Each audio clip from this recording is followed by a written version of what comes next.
Hello and welcome to the Tough Cover Podcast. I am your host, as always, Mark Henry Jr., and you can follow me at Mark Henry Jr. _, and you can follow the Painted Lines at the Painted Lines. Please give at Everything's Fine a follow as well. It is a Philly sports podcast I host with Kyle Pagan, where we get great interviews such as Jake Fisher this week. So go check them out. On yesterday's show, I usually started off by saying on today's show. On yesterday's show, we went 4-2. We made 10 units. Let's turn those 10 units into even more units today. It's the NFL. It's my best sport. It's my specialty. We're gonna wreck the books today. And I might not be coming as prepared with numbers, or I'm not coming at you with all these stats like I usually do. But I got some picks I love here today. I didn't love the board yesterday. Ended up going 4-2, making 10 units, but I love the board today. So let me get it started on today's show with the game that's on my beanie right there that everyone cares about in Philadelphia. And a lot of the people watching this are Philly followers, so thank you for watching. I think the Eagles win, and I got their money line earlier on in the week when it was -1 before the Kamara news, before the O-line news with the Saints.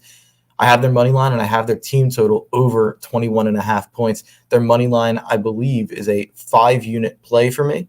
I apologize. It is a 4-unit play, and their team total over is a 1 or a 2-unit play.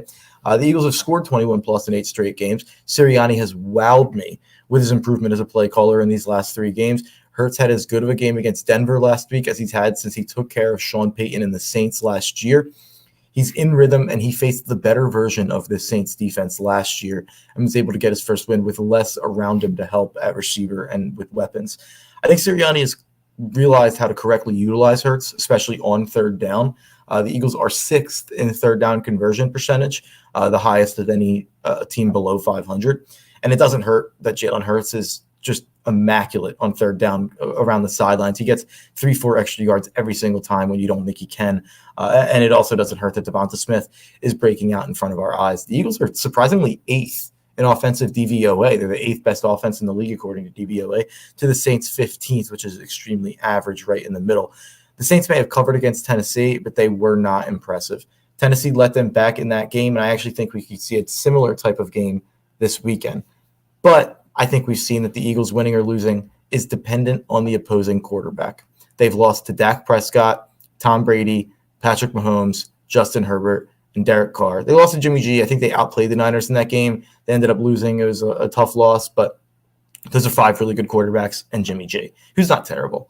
And they've beaten old man Matt Ryan, Teddy Bridgewater, Jared Goff, and Sam Darnold. Those are bad quarterbacks, and I think Trevor Siemian falls into that second category more than he falls into the first. The Saints are missing Kamara and both of their starting offensive tackles.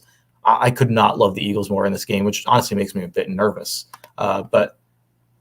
So let's move on to our next game. I've got Colts plus 7.5 at the Bills.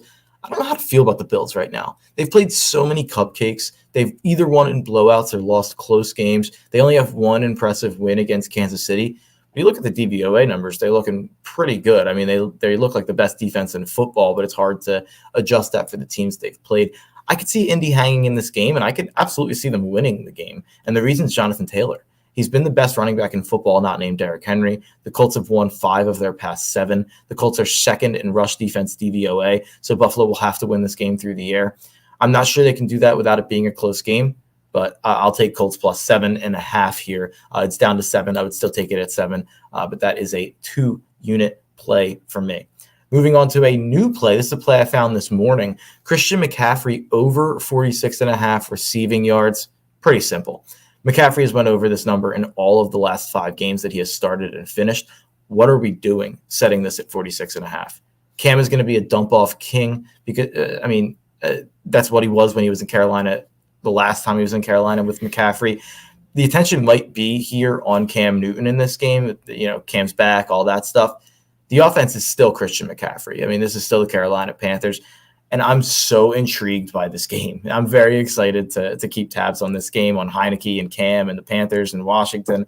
I think it'll be a fun watch. And now I have a little skin in the game with the best player on either unit on either side of the field. So Christian McCaffrey over 46.5 receiving yards. Let's talk basketball. My one basketball play of the day. I actually had 2 initially. I got rid of North Carolina. So I do have a lean there. If you're out there and you You're looking at that North Carolina-Tennessee game. I think North Carolina wins as the underdog. I think they cover 3.5. I initially liked it at 5. It has since went down. But my college basketball play of the day, you know where I'm going. Purdue, team total, over 72. I initially liked the over at 142 for the whole game. But in this matchup of my favorite team in Villanova, and my natty pick, and the team I've fallen in love with this year in Purdue, I can't take a side. You can't make me.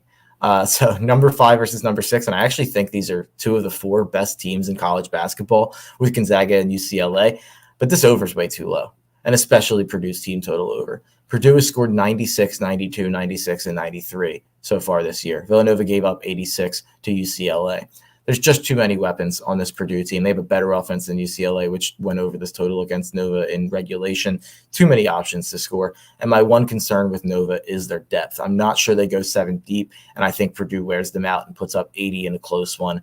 You know it's a good game when it's on at 1 o'clock on a football Sunday, and I'll be watching. I'll be keeping tabs. This is a great matchup, Purdue versus Villanova. I'm very excited to check that out. So let's get to my best bet. But before we get to my best bet, if you follow me on Twitter at Mark Henry Jr. _, which if you don't, I don't know what you're doing. What I did on Thursday night was a page. Sorry, I can't speak. Long night last night at a wedding. Patriots money line parlayed with the 49ers money line. And, I feel really good about it. The 49ers should absolutely win this game against Jacksonville. Obviously, I'm not suggesting you go make this bet. The first half of it is already over. Obviously, the Patriots won already. So, we're halfway home. I think 49ers win and make me 2 units on that play. But let's get to my best bet. Like I said, at 405, I like the Cincinnati baby Bengals money line at the Las Vegas Raiders for 6 units. My co-host Kyle on Everything's Fine refers to Cincy as the baby Bengals, and I'm riding with his baby Bengals this weekend.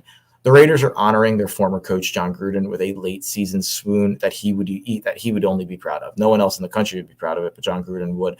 That's their MO as a franchise since they moved to Las Vegas, since they hired Gruden, and even after now. And I said about the KC game last week that this is the exact time you want to play the Raiders. Obviously, they persevered from the Gruden stuff, and then Henry Ruggs goes out, and then they have to cut Damon Arnett. They had to cut 2 of their first-round picks from last year. Everyone's freaking out about the Bengals, but Burrow and Chase, it's hard not to be feeling better about Burrow and Chase than what Derek Carr has at weapons besides Darren Waller. I'm still very much more concerned with this Raiders slump than the Bengals slump because Derek Carr carried this below average to bad Raiders team all year long, but losing Ruggs completely changed the offense.